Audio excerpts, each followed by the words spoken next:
Nice.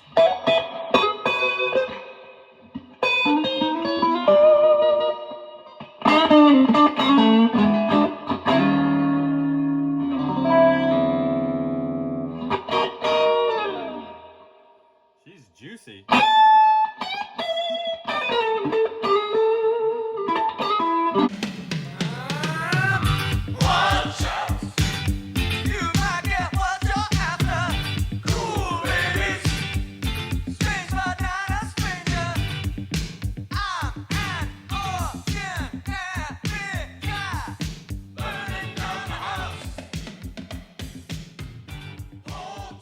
All right.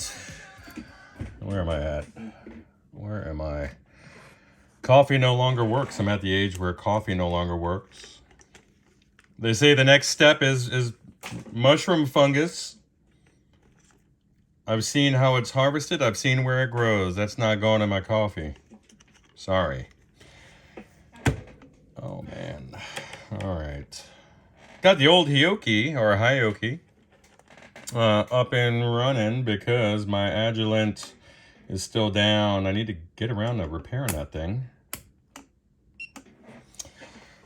This TH100, for some reason, is blowing fuses. Owner says that his son may or may not have, stepson may or may not have spilled some liquid onto the chassis at some point. And there's certainly evidence of something being on there, right? But there's a lot of evidence here. Some of it more interesting than others. This is not the business end, but take a look at that. Now, is this guy right here? Let me move her over. Is this conductive? Let's try it out. All right. I am literally looking through my phone, so this doesn't appear to be conductive. So actually, it's giving me a reading, but it's super high. It's in like the 40 megohm range. So is it conductive? Yes, but not very. Look at that, corresponding to the same marks we see on the face of that nasty ceramic socket. Look at that. Is that conductive? What is that? Let's see. That's pins 2 and 3. What is that? The plates and the screens? I gotta check that out. It's been a while since I looked at the L34s, but let's take a peek.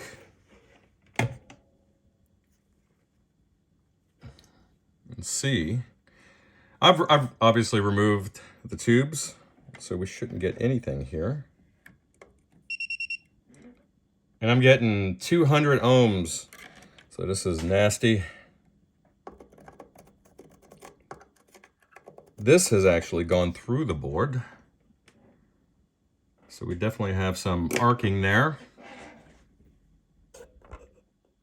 So let me think about this. Thankfully, well, I might have to drop this tube socket out in order to service the other side, because I'm just seeing a little bit of that same evidence on the opposite side. So I may have to drop this socket out. So I'll let you guys know what's up. Bye.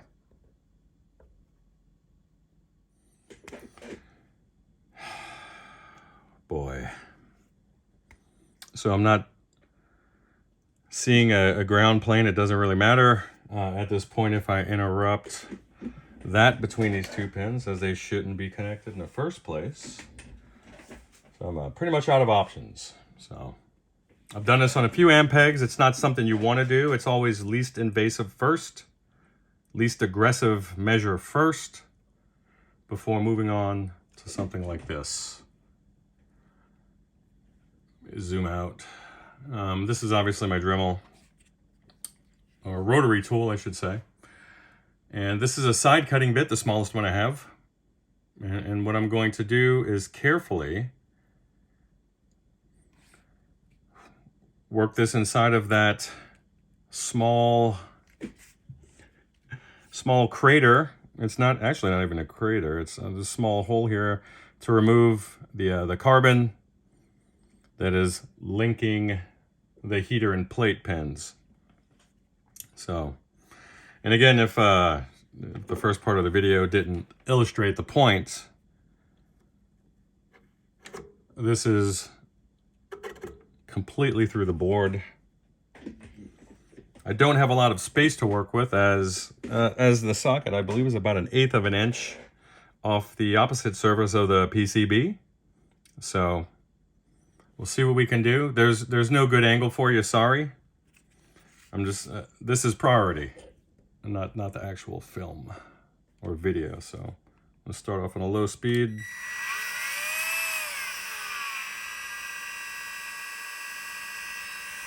As low as we can get it.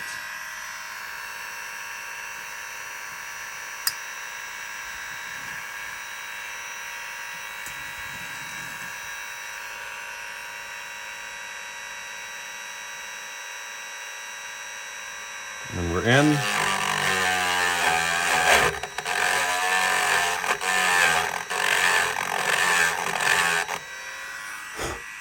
See where we are. It's funny because I thought I had evaporated all of the isopropyl alcohol at that point, but I can smell it. So see what we have left. And not bad. Not a bad first run. I could see some of the fiber from the board fraying a bit, and that's okay. I'm good with that. So I'm gonna move this a bit towards the 9 o'clock and say 5 o'clock.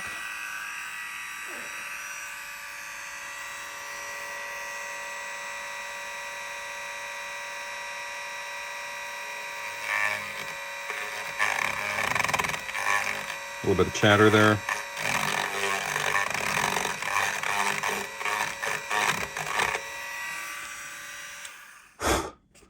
And that looks mighty fine.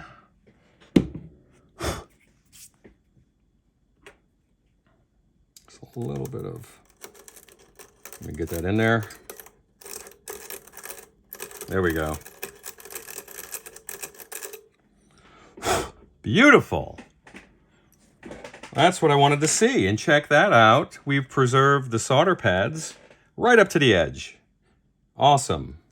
You could even see that it didn't really break the margin of the ring around that pin there. This here. So I'm seeing some nice healthy green circuit board with no copper sandwiched in between. This is a thing of beauty for us.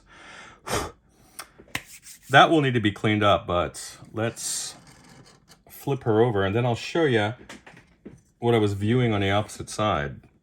I could probably turn this off at this point. That is not something that you do for fun, but I am extremely pleased with the outcome. At least aesthetically, right? Because I have not tested it. And then this, let's see if I could capture this. This number 2, I'll actually move the chassis. I have a little extra space on the bench today. Let me get that lit up for you. Here's the opposite side. I was concerned that I would have to drop this socket in order to access the opposite side, and it's just not the case, thankfully. Which is why I partially started removing the solder there. I'm going to try to use this. Now, I had already measured the black spot there for, I had ohmed it out basically. The resistance is in the mega ohm range.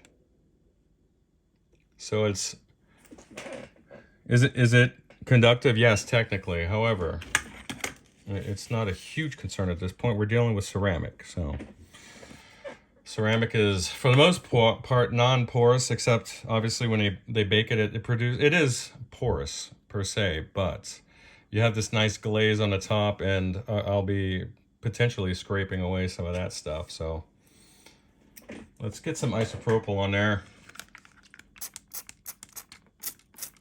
Let me see if I can loosen all this other gunk up. She's just a little nasty. Normally I use a different type of contact cleaner for this purpose, but I really need something that's going to cut. This is some persistent stuff here, so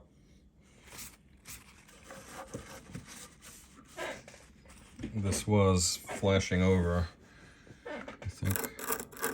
Look at that. It's actually scorched itself or burned itself in. And this is something that I like to use because it doesn't shed. I've trimmed it to this size for this exact purpose.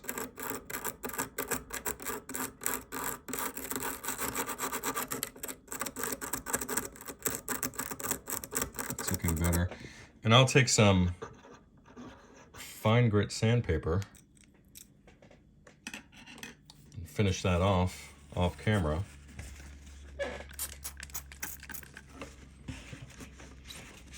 Let's see if we have any resistance at all at this point. And we shouldn't. That's looking pretty damn nice, though these sockets do need a good cleaning. So all this stuff will be removed. Don't worry about it.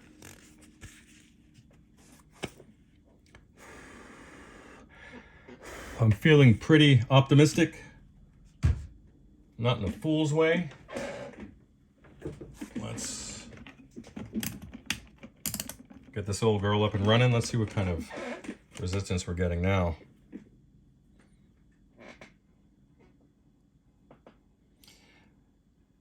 Let's see. Not getting any. Awesome. So we're good to go now. Just make sure. Test everything, all the areas, and then see. Good to go. There's nothing. Awesome. Feeling good. Update soon.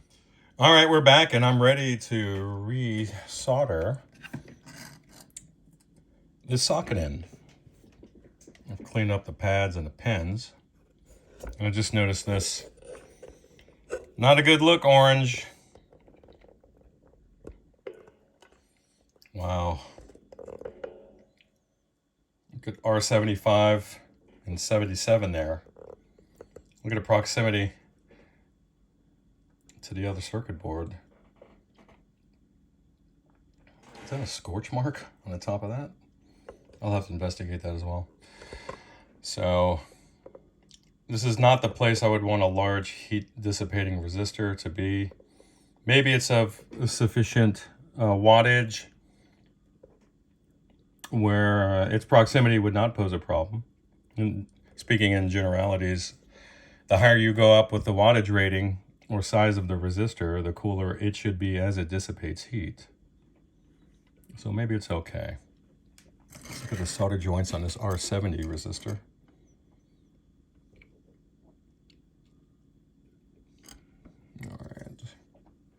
All right.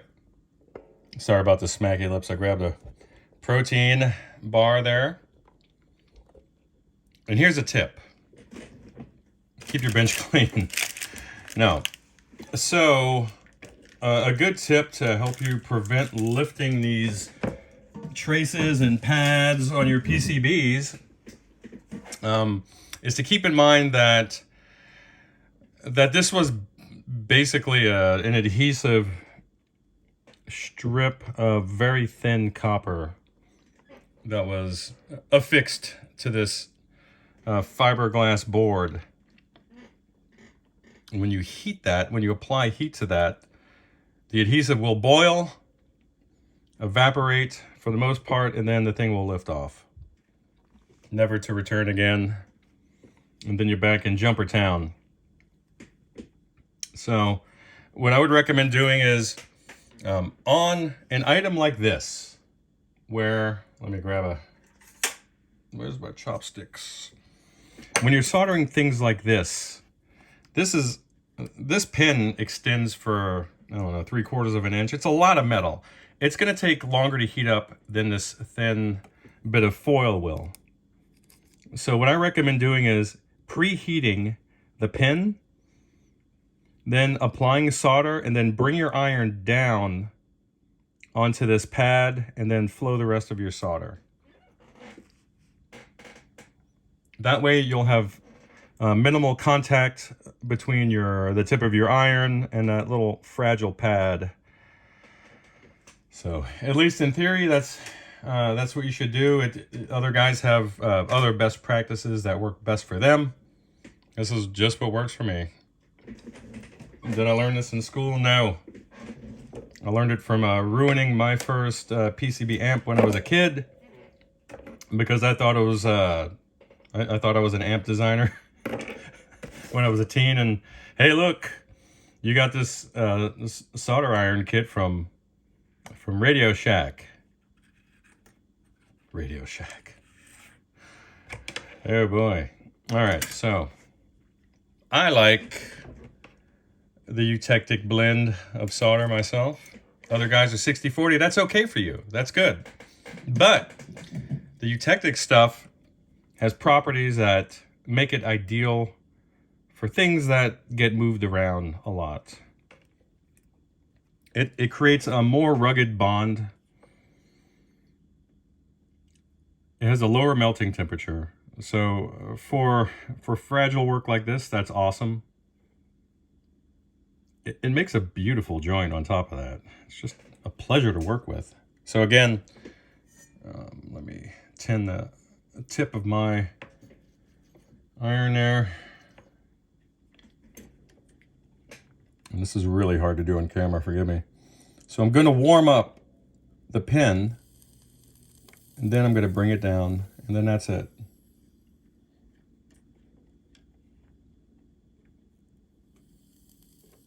It's a little sizzly. Why? Because there's still a bit of alcohol left to evaporate. That's a beautiful joint. If this turns cloudy or dull, or has that matte finish, that granular look, then either get your sucker and remove it, or get some solder wick and just get it all off of there and clean it. You got to start over. That's what you got to do. And I forgot my mask. I started doing this. I have poor ventilation in this room, so I'm using a 3M mask here. It's got a P100 filter. This is a few steps beyond what an N95 could ever dream of doing. This is the type of thing you will use in an environment that has chemicals, because it will scrub the air. So I'm going to put this on. I will not make any Star Wars references.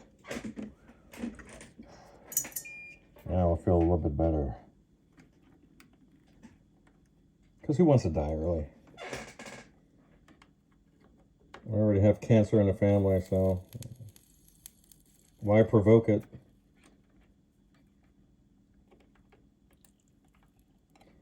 There we go. I always start on a pin. Always start on a pin. And you will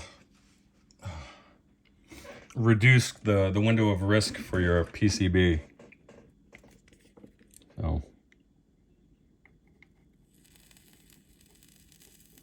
see you there, buddy. I see where you went. I'm gonna get you. I'm gonna get you. Whoop. There we go. I'm on the pin. Then I'll drop the iron down onto the pad. And there we go.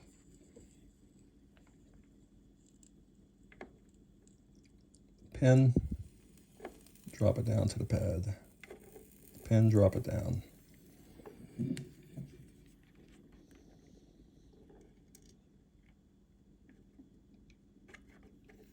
Pin, then I drop it down. There we go. That's a beautiful joint, as my Uncle Mario would say. That's so beautiful. What are you doing? Am I the only one that thinks it should be called soldering? How could this escape our lexicon? Drop it down. Just a little more. Awesome. There we go.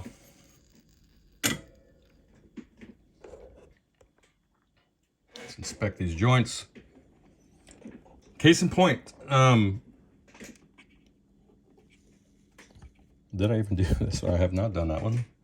See? That's why you don't use your camera. That's why you don't use your... Oh my God. My finger looks like an alligator. There we go. If your solder joints, if your joints look like that melty cop on Terminator 2, then you've done something right. That's what I like to see. I'm gonna clean it up and update you soon. All right, she's still drying, but that's the basic idea. All right, buddy, so it's a lot worse than I suspected, and I did not want to have to do this. So just to show you how futile my efforts were prior, this is the tube socket. And this thing just baked. I mean, it's roasted. Let me see if there's anything I can do. And this is what we're really looking at.